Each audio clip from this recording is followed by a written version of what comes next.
Parenting محض بچوں کو پالنے کا نام نہیں، یہ دراصل انسان سازی کا وہ لطیف اور گہرا عمل ہے جس میں ایک نسل دوسری نسل کو اپنے خواب، اقدار اور کردار منتقل کرتی ہے۔ والدین بچوں کے لیے صرف کفیل نہیں ہوتے بلکہ وہ اس کے پہلے معلم، پہلے مربی اور پہلے آئینہ ہوتے ہیں جن میں بچہ اپنی شناخت دیکھتا ہے۔ ایک بچے کی شخصیت الفاظ سے کم اور رویوں سے زیادہ تشکیل پاتی ہے۔ والدین کا انداز گفتگو، ان کا صبر، ان کی ناراضی اور ان کی محبت، سب کچھ بچے کے دل پر نقش ہو جاتا ہے۔ وہ نصیحت جو عمل سے خالی ہو اکثر اثر نہیں رکھتی، مگر خاموش عمل برسوں تک رہنمائی کرتا رہتا ہے۔ بچہ وہی سیکھتا ہے جو وہ روز دیکھتا ہے۔ پیرنٹنگ کا سب سے نازک پہلو توازن ہے۔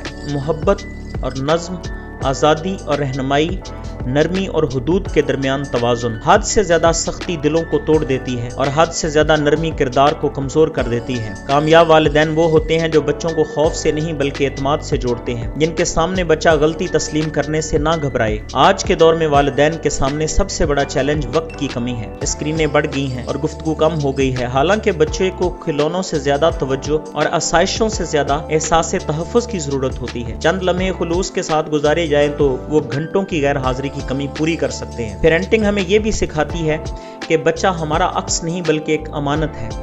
اس کی اپنی صلاحیتیں، اپنی رفتار اور اپنی منزل ہے۔ والدین کا کام اسے اپنے خوابوں کا بوجھ نہیں بلکہ اپنی پہچان کا حوصلہ دینا ہے۔ جب ہم بچے کو سننا سیکھ لیتے ہیں تو ہمیں سمجھنا سیکھ لیتا ہے۔ در حقیقت اچھی پیرنٹنگ خاموش قربانیوں، مسلسل سیکھنے اور بے لوث محبت کا نام ہے۔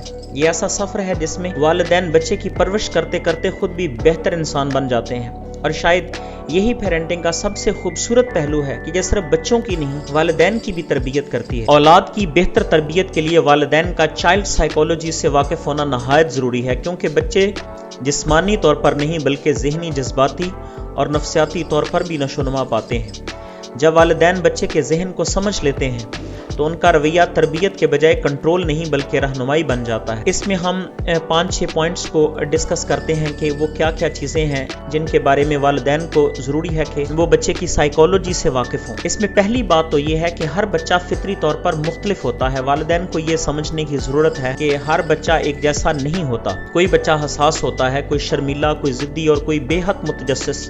والدین کو یہ سمجھنا چاہیے کہ بچوں کا موازنہ ان کے بہن بھائیوں یا دوسروں سے کرنا ان کی خود اعتمادی کو شدید نقصان پہنچاتا ہے۔ ہر بچے کی ذہنی رفتار، سیکھنے کا انداز اور جذباتی رد عمل مختلف ہوتا ہے۔ اور اگلی بات کہ بچے رویوں سے سیکھتے ہیں، نصیحتوں سے نہیں۔ چائلڈ سائیکالوجی کا ایک بنیادی اصول یہ ہے کہ بچے مشاہدے کے ذریعے سیکھتے ہیں۔ والدین کا غصہ، برداشت، سچائی یا جھوٹ، سب کچھ بچے کے لاشعور میں محفوظ ہو جاتا ہے۔ اس لیے والدین کا رویہ خود تربیت کا سب سے طاقتور ذریعہ ہوتا ہے۔ اگلی بات کہ بچے کی عمر کے مطابق توقعات رکھنا چاہیے۔ چھوٹے بچوں سے بالغوں جیسا صبر، سمجھداری یا خود کنٹرول کی توقع رکھنا غیر فطری ہے۔ والدین کو معلوم ہونا چاہیے کہ خود پر قابو، فیصلہ سازی اور جذباتی توازن عمر کے ساتھ ساتھ ترقی کرتے ہیں، یکدم نہیں آتے۔ اگلی بات یہ ہے کہ بچے کو سنا جانا اس کی بنیادی نفسیاتی ضرورت ہے۔ ہمارے ہاں بچے کی بات سنی ہی نہیں جاتی۔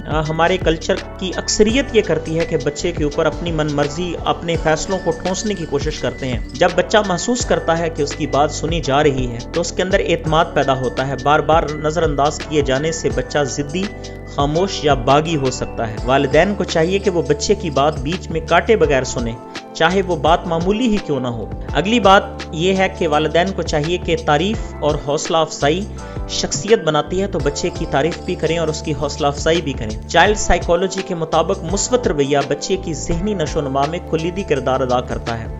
صرف غلطیوں پر توجہ دینے کی بجائے کوشش، بہتری اور محنت کو سراہنا بچے کو سیکھنے پر آمادہ کرتا ہے۔ اور اگلی اہم بات یہ ہے کہ سزا کے بجائے نتائج سکھانا زیادہ مؤثر ہے۔ مار پیٹ یا سخت سزا بچے میں خوف تو پیدا کر سکتی ہے مگر اصلاح نہیں۔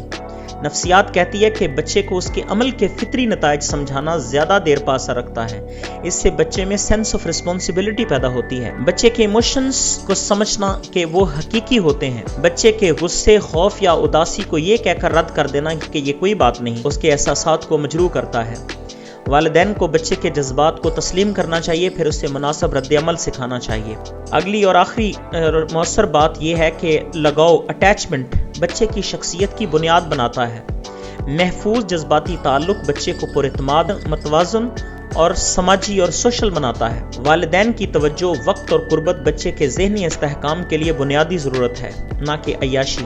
اسکرین کے بارے میں بھی بات کر لیں ہم کہ اسکرین اور ماحول بچے کے دماغ کو متاثر کرتے ہیں۔ زیادہ اسکرین ٹائم، شور، لڑائی جھگڑا اور غیر معمولی محفوظ ماحول بچے کے ذہنی توازن کو متاثر کرتا ہے۔ والدین کی نفسیاتی اہمیت کو سمجھنا چاہیے اور والدین کا ذہنی سکون بچے کو منتقل ہوتا ہے۔ گھر میں پرامن پرسکون ماحول رکھنا ضروری ہے۔ چائلڈ سائیکولوجی کے مطابق والدین کا دباؤ، سٹریس، انزائٹی اور اس کی فرسٹریشن جو ہیں وہ غصہ اور لاشعوری طور پر بچے میں منتقل ہو جاتا ہے۔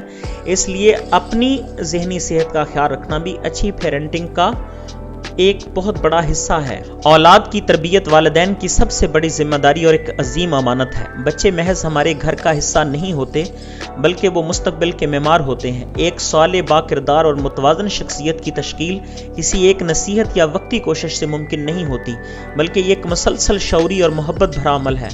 والدین اگر چند بنیادی تعلیم و تربیت کے اصولوں کو سمجھ کر عملی زندگی میں اپنائیں تو وہ اپنی اولاد کی بہترین تربیت کر سکتے ہیں۔ سب سے پہلے محبت اور تحفظ کا ماحول فراہم کرنا بے حد ضروری ہے۔ بچہ جس گھر میں خود کو محفوظ، قبول شدہ اور محبوب محسوس کرتا ہے وہ اعتماد اور ذہنی سکون کے ساتھ پروان چڑھتا ہے۔ والدین کا شفقت بھرا رویہ، گلے لگانا، حوصلہ افزائی کے الفاظ اور بچے کی بات توجہ سے سننا اس کے دل میں خود اعتمادی پیدا کرتا ہے۔